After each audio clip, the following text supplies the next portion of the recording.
क्या आगामी झारखंड विधानसभा चुनाव में जयराम महतो किंग मेकर साबित हो सकते हैं? क्या जयराम महतो अगली जो सरकार बनेगी उस सरकार के गठन के लिए अहम हिस्सा हो सकते हैं? जयराम महतो के बगैर 2024 में झारखंड विधानसभा में कोई भी सरकार नहीं बन पाएगी। हम ऐसा क्यों कह रहे हैं? हम ऐसा इसलिए कह रहे हैं क्योंकि वर्तमान जो राजनीतिक परिस्थितियां हैं झारखंड की, जब उसका आप आकलन करेंगे तो आपको ये पता चलेगा कि कहीं न कहीं जो वर्तमान सरकार है, हेमंत सोरेन के नेतृत्व में इंडिया गठबंधन की सरकार, इस सरकार से जिस तरीके की उम्मीद राज्यवासियों को थी, वो उम्मीद पूरा होता हुआ नहीं दिख रहा है। इससे पहले राज्य में भारतीय जनता पार्टी की सरकार थी।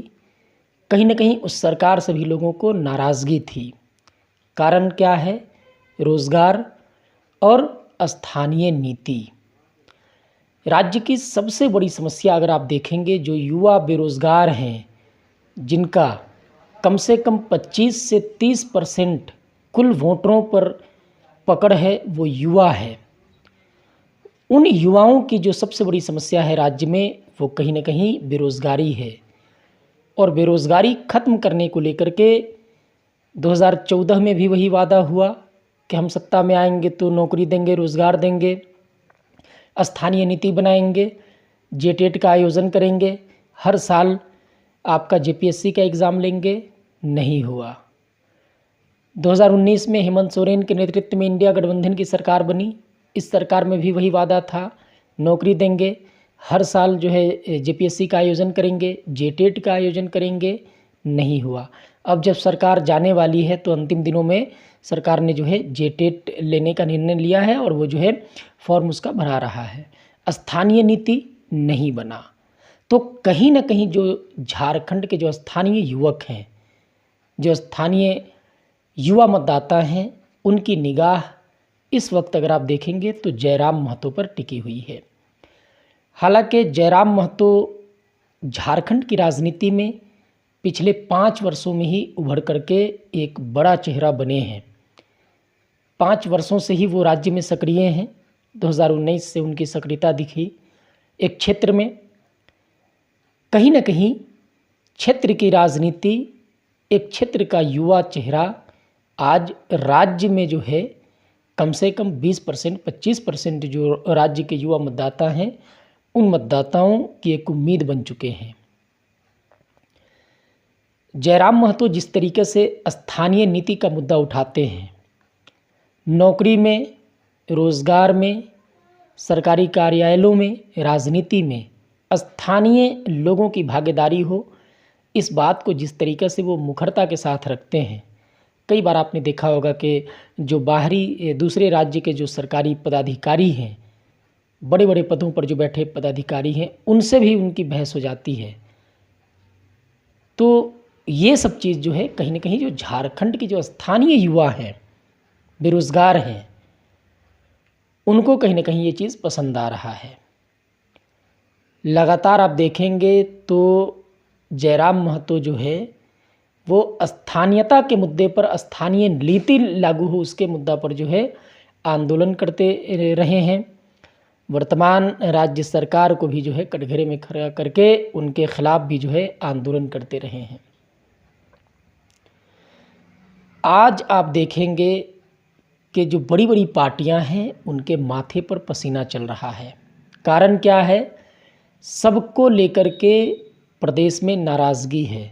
हाँ, ये अलग बात है कि किसी को लेकर के ज़्यादा तो किसी को लेकर के कम है, लेकिन नाराज़गी सबको लेकर के है। चाहे वो हेमंत सोरेन को लेकर के हो, चाहे वो कांग्रेस को लेकर के हो, चाहे वो भाजपा को लेकर के हो, चाहे वो आजसू को लेकर के हो।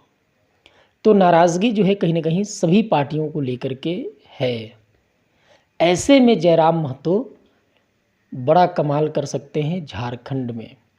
झारखंड की जो राजनीति है, इसमें एक सीट ला करके भी कोई व्यक्ति, कोई पार्टी मंत्री बन सकता है, ये आपको देखना होगा। वर्तमान सरकार में आरजेडी के एकमात्र विधायक राज्य सरकार में मंत्री हैं। तो ये चीज़ जो है ये दर्शाता है कि एक सीट लाने वाली पार्टी भी झारखंड में सरकार गठन में अहम किरदार निभा सकती है। तो जो राजनीति के पंडित हैं, जो राजनीति को गहराई से जानते हैं, जो ज़मीनी स्तर से आप कहेंगे कि गणित बैठाते हैं कि आने वाले वक्त में जो है किसकी सरकार बनेगी, उन राजनीतिक पंडितों ने ये कयास लगाया है कि 2024 झारखंड विधानसभा के दौरान जयराम महतो की पार्टी को कम से कम, मैं एकदम कम से कम कह रहा हूँ कि 3 से लेकर के 7 सीट मिल सकती है। अब अगर आप सोच लीजिए कि 3 से लेकर के 7 सीट अगर जयराम महतो लाते हैं तो जयराम महतो झारखंड की राजनीति में किंग मेकर बनेंगे। जयराम महतो के बगैर राज्य में कोई सरकार नहीं बन पाएगी। हालांकि लोकसभा चुनाव में जिस प्रकार से जयराम महतो की हार हुई, उसके बाद से कहीं न कहीं अपनी स्ट्रेटजी में, अपनी रणनीति में जयराम महतो ने बदलाव किया है। हाल के दिनों में आप देखेंगे तो जुलाई में भी और अभी अगस्त में भी जयराम महतो ने 2-3 बार जो है दिल्ली की यात्रा की है। हालांकि ये बात खुल कर के सामने नहीं आ पाया है कि दिल्ली की जो यात्रा थी उस दौरान उन्होंने किससे मुलाकात की है, लेकिन ये कयास लगाया जा रहा है कि तीसरे मोर्चे के गठन के लिए जो है जयराम महतो दिल्ली गए थे। अब तीसरा मोर्चा अगर झारखंड में बनता है तो उस तीसरे मोर्चे का भी कहीं ना कहीं अहम रोल होगा झारखंड में।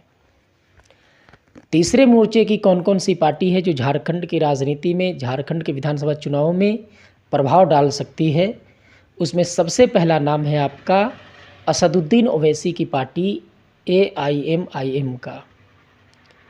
क्योंकि जो राज्य के युवा हैं, खास करके जो अल्पसंख्यक वर्ग से जो युवा आते हैं, उन युवाओं के अंदर जो है असदुद्दीन ओवैसी और उनकी पार्टी को लेकर के गजब की दीवानगी देखी जाती है।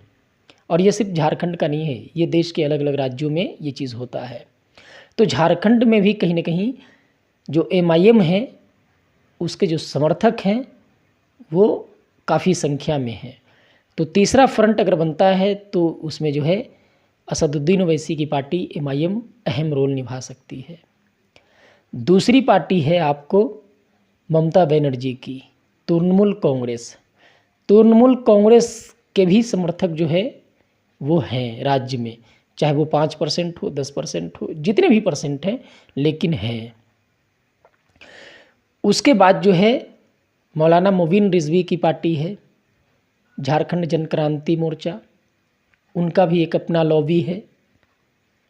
इस तरीके से जो छोटी छोटी पार्टियां हैं उनका भी कहीं ना कहीं अपना वोट बैंक है राज्य में। ये अलग बात है कि जयराम महतो किसके साथ जाते हैं ये अभी तक क्लियर नहीं है, लेकिन जयराम महतो ने अब तक जितनी बार भी दिल्ली की यात्रा की है, ये बताया जाता है कि उनकी जो यात्रा थी वो राजनीतिक यात्रा थी। झारखंड विधानसभा चुनाव को लेकर के उन्होंने दिल्ली में बैठक की है, किस नेता के साथ में की है ये क्लियर नहीं है। जयराम महतो की रणनीति है कि वो झारखंड में कम से कम 12 से 15 सीट लाए, जबकि जो जयराम महतो की पार्टी है वो राज्य में 25 सीटों पर चुनाव लड़ सकती है। ऐसी कई बार चर्चाएं भी हुई है और जो जयराम महतो की पार्टी के अंदर JBKSS के अंदर जो सूत्र हैं वो सूत्र बताते हैं कि पार्टी 25 सीटों पर चुनाव लड़ सकती है। उसमें ये टारगेट है कि 12 से 15 सीट लाया जाए। लेकिन जो राजनीति के जानकार हैं उनका ये आकलन है कि 3 से 7 सीट ला सकती है जयराम महतो की पार्टी। हमने भी कई क्षेत्रों का भ्रमण किया है, JBKSS के लोगों से बात की है, वैसे लोगों से भी बात की है जो किसी भी पार्टी से संबंध नहीं रखते हैं। उन लोगों का भी कहीं ना कहीं जयराम महतो की तरफ झुकाव है।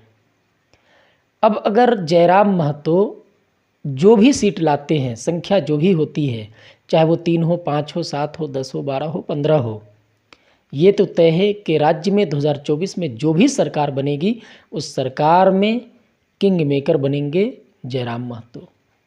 आखिर ऐसा क्यों है कि क्षेत्रीय पार्टी या अभी 5 साल पहले जो चेहरा अचानक से राज्य में उम्मीद बना है, जो पार्टी लोगों की उम्मीद बनी है, वो क्यों बनी है?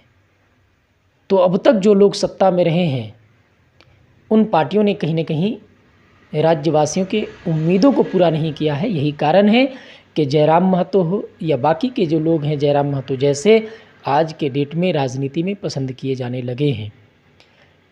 तो ये संभावना जो जताई जा रही है कि जयराम महतो की पार्टी झारखंड विधानसभा के चुनाव में बेहतर प्रदर्शन करेगी और राज्य में वो किंग मेकर बन सकते हैं। ये तो खैर आने वाला वक्त ही बताएगा कि इसमें कितनी सच्चाई है इस दावे में और इस दावे की क्या हकीकत है। लेकिन फ़िलहाल जो आम मतदाता हैं उनका जो रुझान है वो जयराम महतो की तरफ है, चाहे वो जो भी हो, जितना परसेंट हो। हम इस मुद्दे पर आगे भी चर्चा करेंगे। आज के इस वीडियो में इतनी ही। जोहार, जय हिंद, जय झारखंड।